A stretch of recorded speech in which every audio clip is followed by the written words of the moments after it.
Target WBCS এর YouTube চ্যানেলে আপনাদের সকলকে স্বাগত জানাই। সাবস্ক্রাইব করুন টার্গেট WBCS এর ইউটিউব চ্যানেলটি আর বেল আইকনটি প্রেস করুন ভিডিও নোটিফিকেশন সবার প্রথম পাওয়ার জন্য। হ্যালো ভিউয়ার্স, আপনারা দেখছেন টার্গেট WBCS ইউটিউব চ্যানেল। আজ আপনাদের জন্য নিয়ে এসেছি ইন্ডিয়ান পলিটি থেকে কিছু বাছাই করা ইম্পর্টেন্ট কোশ্চেন্স। তো আপনারা কিন্তু প্রথম থেকে শেষ পর্যন্ত ভিডিওটা দেখতে থাকুন, কোথাও কিন্তু স্কিপ করবেন না, তাহলে কিন্তু ইম্পর্টেন্ট কোশ্চেন্স কিন্তু আপনারা মিস করে যেতে পারেন। তো আমি আজকে যে চ্যাপ্টারটা আলোচনা করবো সেটা হচ্ছে important facts on the Indian constitution. তো এরকম কনস্টিটিউশনের কিন্তু একটা একটা করে পর্ব, গোটা টোটাল যে বইটা, পলিটির যে বই, টোটাল বইটা কিন্তু কভার করা হবে মেন্সের আগেই। তো আপনারা কিন্তু প্রত্যেকটা ভিডিও ওয়াচ করবেন কেয়ারফুলি, এবং প্রথম থেকে শেষ পর্যন্ত ওয়াচ করবেন, নাহলে কিন্তু কিছু ইম্পর্ট্যান্ট হয়তো ইনফরমেশন আপনারা কিন্তু মিস করে যেতে পারেন। তো আর যদি আমার চ্যানেলে নিউ ভিউয়ার হয়ে থাকেন, অবশ্যই চ্যানেলটিকে সাবস্ক্রাইব করে নেবেন, আর পাশে যে বেল আইকনটি আছে সেটিও বাজিয়ে রাখবেন, কারণ এই ধরনের ভিডিও যখন আমরা দেবো চ্যানেলে তখন কিন্তু আপনাকে নোটিফিকেশন দেওয়া হবে, সেই নোটিফিকেশানে ক্লিক করে কিন্তু আপনারা ভিডিওটা দেখতে পাবেন। তো অবশ্যই কিন্তু বেল আইকনটা প্রেস করে রাখবেন। তো চলুন আজকের প্রথম কোশ্চেন্সে চলে যাই। তো কিছু চ্যাপ্টার ওয়াইজ ভাগ করা হয়েছে ইন্ডিয়ান কনস্টিটিউশনকে। তো সেই চ্যাপ্টার বেসিসে কিন্তু পরপরভাবে কিন্তু আমাদের এখানে ভিডিও আসতে থাকবে। তো আজকে important facts on the Indian constitution কিন্তু আলোচনা করব। তো আজকের প্রথম কোশ্চেনে চলুন যাওয়া যাক। Who is regarded as the chief architect of the Indian constitution? কাকে অ্যাকচুয়াল সোজা কথায় হচ্ছে ইন্ডিয়ান কনস্টিটিউশনের কাকে জনক বলা হয়? অ্যান্সার হচ্ছে বি আর আম্বেদকর। তো চলুন নেক্সট কোশ্চেন কী বলছে দেখা যাক। When the constitution of India came into effect on?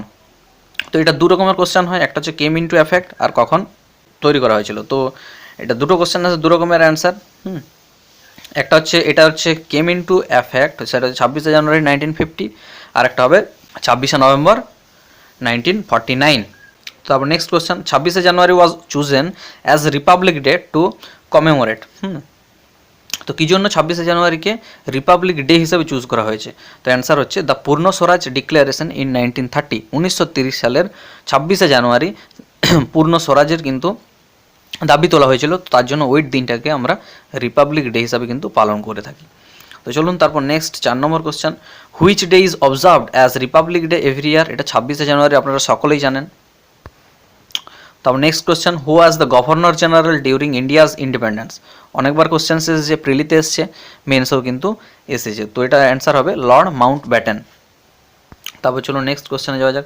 Who was elected the president of constitution assembly after Sachchidananda Sinha? তো সচিদানন্দ সিনহা ইনার পর কিন্তু ডক্টর রাজেন্দ্র প্রসাদ হয়েছেন। রাজেন্দ্র প্রসাদ ইলেক্টেড আর সচিদানন্দ সিনহা টেম্পোরারি বেসিসে কিন্তু তিনি ছিলেন কনস্টিটিউশন অ্যাসেম্বলির কিন্তু প্রেসিডেন্ট হিসাবে। তো চলুন তারপর নেক্সট কোশ্চেনে যাওয়া যাক। What are the two major languages the original constitution written in? তো কী ভাষায় কনস্টিটিউশনটা আমাদের লেখা হয়েছে? The original constitution written in Hindi and English. Hindi এবং ইংলিশ ভাষায় আমাদের কনস্টিটিউশন রচনা করা হয়েছে। তারপর চলুন next question, which most important feature made Indian constitution unique to any constitution of the world? Indian কনস্টিটিউশনের মানে ভারতের সংবিধানের কী বৈশিষ্ট্যটা তাকে ইউনিক করে তুলেছে, যেটা অন্য কোনো কনস্টিটিউশনে কিন্তু নেই? ওয়ার্ল্ডের যে যত সমস্ত কনস্টিটিউশন আছে তার কিন্তু কোথাও পাবেন না ইন্ডিয়ান কনস্টিটিউশনের এই ফিচার্সগুলি। তো দেখে নিন কী সেগুলি। Indian constitution is the only longest written constitution in the world ever. তো সবচেয়ে বড় লিখিত সংবিধান কিন্তু আমাদের ভারতবর্ষের সংবিধান। তো চলুন তারপর next question, when Hindi become the official language of India? এটার অ্যান্সার কি? The Indian constitution declared Hindi as the official language in 1950। 1950 সালে কিন্তু ডিক্লেয়ার করা হয়েছিল। তারপর চলুন next question, when English become the official language of India across Hindi? হিন্দির পর কিন্তু ইংলিশকে অফিসিয়াল ল্যাঙ্গুয়েজ করা হয়েছে কত সালে দেখে নিন। According to official language act 1963, English become official language of India in 1965 along with Hindi. হিন্দির সঙ্গে কিন্তু ইংলিশও কিন্তু আমাদের অফিসিয়াল ল্যাঙ্গুয়েজ। তো চলুন তারপর নেক্সট কোশ্চেন যাওয়া যাক। What was the basic structure of the Indian constitution during the time of commencement? তো বেসিক স্ট্রাকচারটা কী ছিল যখন তৈরি করা হয়েছিল কনস্টিটিউশন? তখন এইরকম স্ট্রাকচার ছিল যে দেয়ার ওয়ার 395 আর্টিকেল, 395টা আর্টিকেল, 22 পার্ট, 22টা পার্ট ছিল, এবং 8 শিডিউল, 8টা শিডিউল ছিল। তারপর চলুন নেক্সট কোশ্চেনে যাওয়া যাক। 12, হু is the constitutional head of Indian union? তো আপনারা দেখতে পাচ্ছেন প্রেসিডেন্ট অফ ইন্ডিয়া, তিনি হচ্ছেন নমিনাল হেড, অর্থাৎ নাম সর্বস্ব প্রধান, কিন্তু যে বাকি সমস্ত কিন্তু প্রধান দেখতে গেলে কিন্তু সেক্ষেত্রে PM অ্যান্ড তার যে মন্ত্রী পরিষদ, প্রাইম মিনিস্টারই কিন্তু সর্বে সর্বা। কিন্তু যদি আপনার কোশ্চেন আসে যে constitutional head of the Indian union, সেক্ষেত্রে প্রেসিডেন্ট অফ ইন্ডিয়া, কারণ প্রত্যেকটা জিনিসে প্রেসিডেন্টের কিন্তু অ্যাসেন্ট লাগে।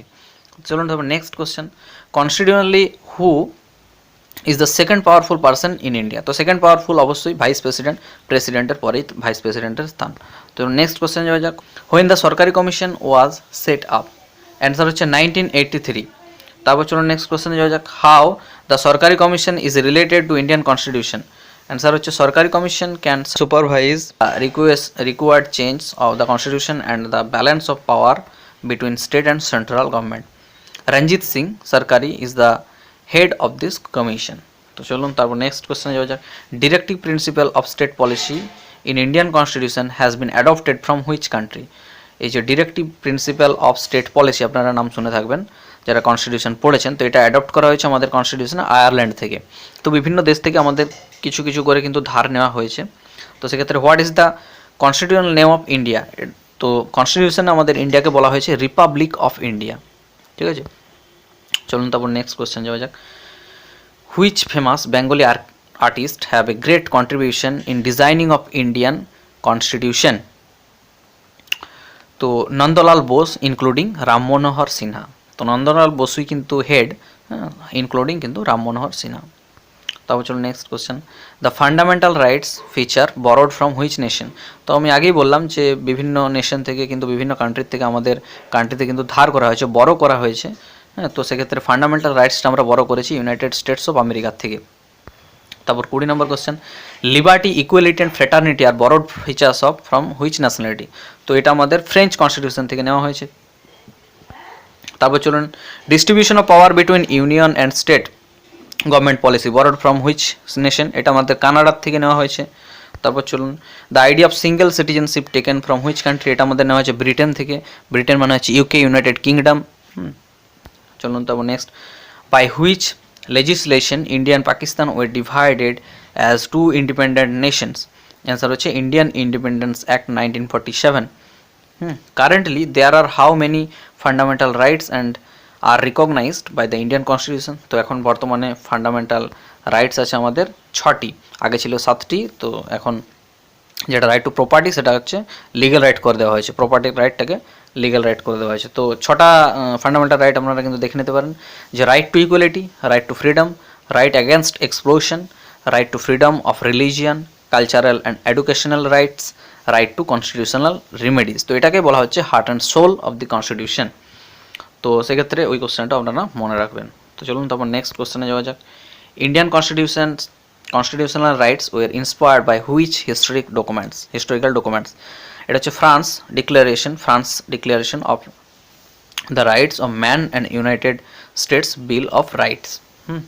তাহলে ফ্রান্সের declaration of the right of man আর ইউনাইটেড স্টেটের বিল অফ রাইটস, এই দুটোর থেকে কিন্তু ইন্ডিয়ান কনস্টিটিউশনাল রাইটস ইন্সপায়ার্ড হয়েছে। তারপর নেক্সট কোশ্চেনে যাওয়া যাক, who is empowered to appoint the জাজেস অফ সুপ্রিম কোর্ট? তো সুপ্রিম কোর্টের জাজদেরকে আপনারা জানেন যে president on advice of chief জাস্টিসের অ্যাডভাইসে প্রেসিডেন্ট এটাকে নিয়োগ করে। তারপর 27 number question, who can proclaim a financial emergency? তো ফিনান্সিয়াল এমার্জেন্সি জারি করার ক্ষমতা একমাত্র প্রেসিডেন্টের আছে, president can proclaim a financial emergency. তো next question, how long the national emergency can be imposed? তো ন্যাশনাল এমার্জেন্সি জারি করার পর সেটা কতদিন থাকতে পারে? তো দেখে নিন, অ্যান্সার হচ্ছে 6 months, may be extend by 6 months on parliamental approval. তো 6 মাস প্রথমে থাকবে, আবার পার্লামেন্টের কিন্তু অ্যাপ্রুভ্যাল লাগবে 6 মাস পর। তো সেক্ষেত্রে আবার 6 মাস করে এক্সটেন্ড হতে পারে। তারপর নেক্সট কোশ্চেন যাওয়া যাক, 29, who is the only person holding the right of appointment of chief justice of India? Chief জাস্টিসকে নিয়োগ করার ক্ষমতা আছে একমাত্র president of India. By which procedure the president of India may be removed before the expiry of the term? তো এক্ষেত্রে বলা হয় যে প্রেসিডেন্টকে কীভাবে রিমুভ করা যেতে পারে। তো সেটা ইমপিচমেন্ট একটা প্রসেস আছে, আপনারা অবশ্যই জেনে থাকবেন, যারা কিন্তু কনস্টিটিউশনটা একবার পড়েছেন তারা কিন্তু অবশ্যই জেনে থাকবেন যে ইমপিচমেন্ট প্রসেসেই কিন্তু প্রেসিডেন্ট অফ ইন্ডিয়া রিমুভ হয়। তো এটা পার্লামেন্টেই কিন্তু প্রসেসটা আনা হয়। তো তারপর চলুন নেক্সট কি বলছে দেখা যাক। তো এখানে বলা হয়েছে যে কনস্টিটিউশনাল ফ্যাক্টস, তো কিছু কনস্টিটিউশনাল ফ্যাক্টস আছে যেটা আপনাদের জানা জরুরি বলে আমি মনে করেছি বলেই নিচে কিন্তু এটা দেওয়া হয়েছে দ্রষ্টব্য টাইপের। তো it is notable that Indian constitution is influenced by the constitution of different nation. আমি আগেই বললাম যে বিভিন্ন কান্ট্রির থেকে কিন্তু ধার করা বড় করা কিন্তু আমাদের কনস্টিটিউশন, তো সেক্ষেত্রে এবং ইন্ডিয়ান কনস্টিটিউশন হচ্ছে সবচেয়ে লার্জেস্ট, হ্যাঁ, hand written constitution over the world, বিশ্বের সবচেয়ে বড় লিখিত সংবিধান আমাদেরটা। As India is large and densely populated country, so it took too much time to finish the original constitution. বিভিন্ন কথা মাথায় রেখে কিন্তু এটাকে ভালোভাবে সমস্ত মানুষের কথা মাথায় রেখে কিন্তু তৈরি হয়েছে, এটা তৈরি করতে অনেক দিন সময়ও লেগেছে। And expenditure of 1 crore spent, 1 কোটি টাকা খরচা হয়েছে এই কনস্টিটিউশনটা রচনা করতে। And almost 3 years took on this project, প্রায় 3 বছর লেগেছে, টোটাল 2 বছর 11 মাস 17 দিন এই টোটাল কনস্টিটিউশনটা রচনা করতে কিন্তু সময় লেগেছে। তো এই ভিডিওটির মাধ্যমে আপনারা যেসব ইনফরমেশনগুলো পেলেন, আশা করি আপনাদের এগুলো সবই কাজের হবে। তো অবশ্যই আশা করি আপনাদের ভিডিওটি খুবই ভালো লেগেছে। তো যদি ভিডিওটি ভালো লেগে থাকে অবশ্যই কিন্তু একটি লাইক করতে ভুলবেন না। আপনার বন্ধুবান্ধব, বিভিন্ন হোয়াটসঅ্যাপ গ্রুপ থেকে শুরু করে ফেসবুকে আপনারা শেয়ার করতে পারেন ভিডিওটা। এই ধরনের ভিডিও কিন্তু যারা এই ভিডিওগুলোর কাছ পর্যন্ত পৌঁছাতে পারছে না, আপনাদের দায়িত্ব তাদের কাছ পর্যন্ত এগুলো কিন্তু পৌঁছানো। আপনাদের পৌঁছে দেওয়া কিন্তু দায়িত্ব ট্রু অ্যাসপিরেন্টসদের কাছে। তো আজকের মতো ভিডিও পর্যন্ত, আবার দেখা হবে আপনার সঙ্গে নেক্সট ভিডিওতে।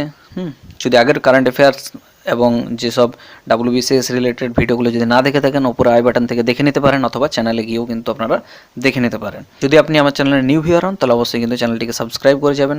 নিচে লাল কালারের সাবস্ক্রাইব বাটন আছে, সেটি প্রেস করে সাবস্ক্রাইব করুন, আর পাশে যে বেল আইকনটি আছে সেটিও প্রেস করুন আমি যখনই ভিডিও দেবো তার নোটিফিকেশন পাওয়ার জন্য। তো আজকের মতো ভিডিও পর্যন্ত, আবার দেখা হচ্ছে আপনাদের সঙ্গে নেক্সট ভিডিওতে। ভালো থাকবেন, খুশি থাকবেন, এবং অপরকেও খুশি রাখবেন। তো চলুন, বাই।